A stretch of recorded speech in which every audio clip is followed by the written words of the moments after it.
В Хангаласском районе объявлен трехдневный траур по погибшим накануне в селе Булгунюхтах. Напомним, что 24 мая примерно в 2 часа дня 65-летний житель убил из ружья вепрь 5 человек. В том числе погиб 10-летний ребенок.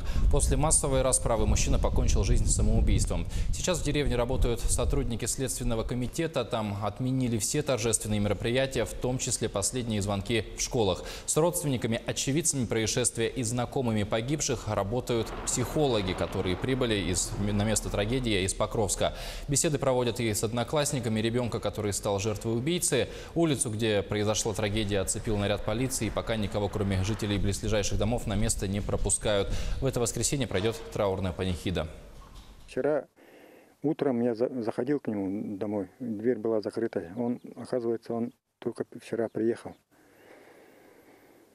Я был на острове, весновал.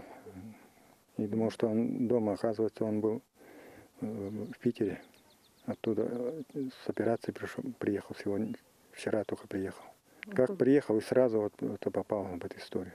В последнее время он болел. 2 операции ему сделали.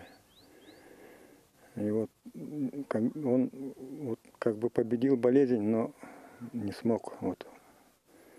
Все-таки сволочь его убил.